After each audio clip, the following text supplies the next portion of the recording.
نحمده ونصلي ونسلم على رسوله الكريم اما بعد بسم اللہ الرحمن الرحیم۔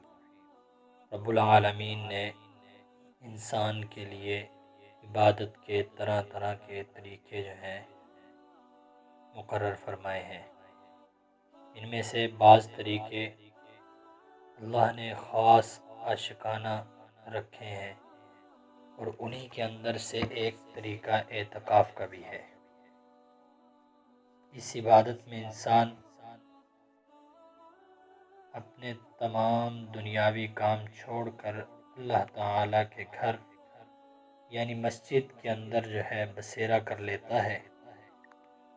مسجد کے اندر انسان پڑ جاتا ہے اور اللہ کے حضور پڑا رہتا ہے، ہر ما سوا سے اپنے آپ کو منقطع کر کے صرف اللہ تعالیٰ سے اپنا دل لگا لیتا ہے، صرف اللہ کے حضور اپنے آپ کو چھوڑ دیتا ہے، اپنے آپ کو اللہ کے حضور ڈال دیتا ہے۔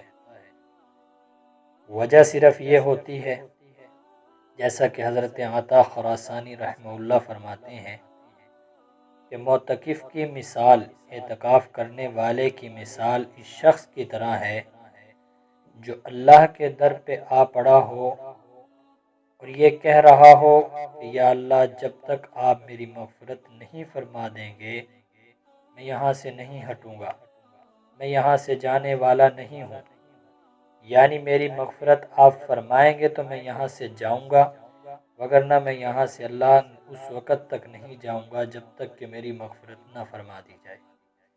پھر اسی طرح اعتکاف کی یہ خصوصیت بھی ہے کہ جب تک انسان اعتکاف کی حالت کے اندر ہوتا ہے، اس کا لمحہ لمحہ، اس کا ہر وقت، منٹ، دن، رات، سونا، اس کا کھانا پینا، بیٹھنا اٹھنا، اس کی ہر ایک ایک نقل و حرکت اس کی عبادت کے اندر داخل ہوتی ہے۔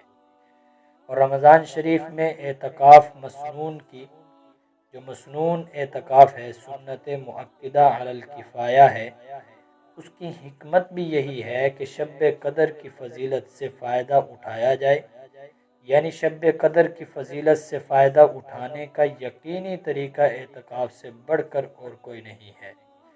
ہر مسلمان جانتا ہے کہ اللہ تعالیٰ نے شب قدر کی تعیین کو پوشیدہ رکھا ہے، صرف اس لیے کہ تاکہ مسلمان عشرہ اخیرہ کی تمام پاک راتوں میں، یعنی 21ویں، 23ویں، 25ویں، 27ویں اور اسی طرح 29ویں، ان تمام راتوں میں جا کر عبادت میں مشغول رہیں۔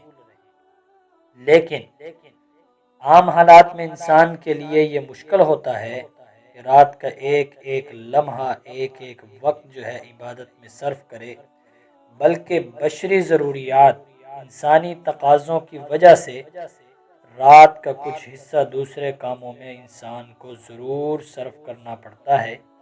لیکن اگر انسان اعتکاف کی حالت میں ہو تو خواہ وہ رات کے وقت سوتا ہی کیوں نہ رہے، اسے عبادت گزاروں میں شامل کیا جائے گا۔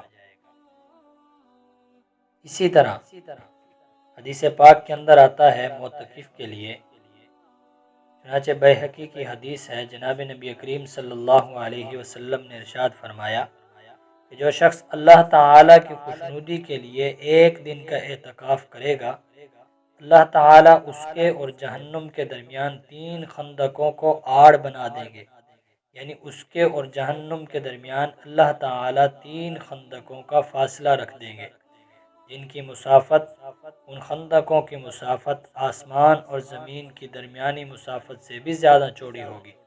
ایک جگہ تشریح میں آتا ہے کہ جتنی مسافت مشرق اور مغرب کے درمیان ہے، اتنی مسافت ان خندقوں کی ہے، یعنی انسان معتکف کو اتنا دور اللہ کی طرف سے کر دیا جاتا ہے کہ اس کے جہنم کے اندر جانے کے کوئی چانس ہی نہیں رہتے۔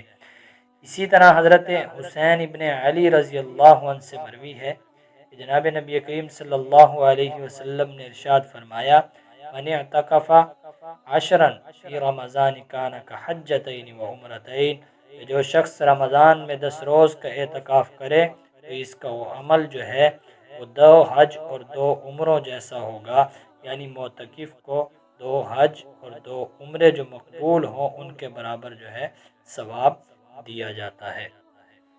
اب اعتکاف ہے کیا چیز؟ اعتکاف کا لغوی معنی ہے رکنا۔ لغوی، شرعی اور لفظی معنی جو اعتکاف کے ہیں وہ ہے ٹھہرنے کے، رکنے کے۔ دینی زبان میں کسی ایسی مسجد میں جہاں اعتکاف میں بیٹھنے کے وقت 5 وقت فرض نماز پابندی سے باجماعت ہوتی ہو، اس میں اعتکاف کی نیت سے ٹھہرنے کو کہتے ہیں۔ یعنی ایسی مسجد میں ٹھہرنا جہاں 5 وقت کی نماز ہوتی ہو اعتکاف کی نیت سے، تو یہ اعتکاف کے لیے ضروری ہے۔ اور اعتکاف کا رکن کیا چیز ہے؟ اعتکاف میں صرف ایک چیز رکن ہے، وہ کسی بھی مسجد میں خاص طریقے سے ٹھہرنا، اپنے آپ کو پابند کرنا، اپنے آپ کو قید کرنا، یہ ہے اعتکاف کا رکن۔ لیکن اعتکاف کے لیے شرطیں جو ہیں وہ 7 چیزیں ہیں۔ معتکف کے لیے معتکف کے اندر ان 7 چیزوں کا پایا جانا ضروری ہے۔ نمبر 1، معتکف مسلمان ہو۔ نمبر 2، معتکف عاقل ہو، عقل مند ہو۔ نمبر 3، اعتکاف کی نیت کرنے والا ہو۔ نمبر 4، ایسی مسجد جس میں جماعت ہوتی ہو 5 وقت کی، اس میں ٹھہرنے والا ہو۔ نمبر 5، سنت اور واجب اعتکاف میں روزہ رکھنا معتکف کے لیے انتہائی ضروری ہے، یعنی واجب ہے۔ نمبر 6، مرد اور عورت کا جنابت سے پاک ہونا ضروری ہے۔ نمبر 7، عورت کا حیض و نفاس سے پاک ہونا بھی اعتکاف کرنے کے لیے ضروری ہے۔ دوسری شرط جو بیان کی ہے کہ عاقل ہونا معتکف کے لیے شرط ہے، اس سے اس طرف اشارہ ہے کہ معتکف کا بالغ ہونا ضروری نہیں ہے۔ اگر معتکف نابالغ ہو لیکن سمجھدار بچہ ہو تو وہ اعتکاف کر سکتا ہے، اس کے لیے اعتکاف کرنے میں کے اندر کوئی حرج نہیں ہے، اس کا اعتکاف کرنا درست ہے۔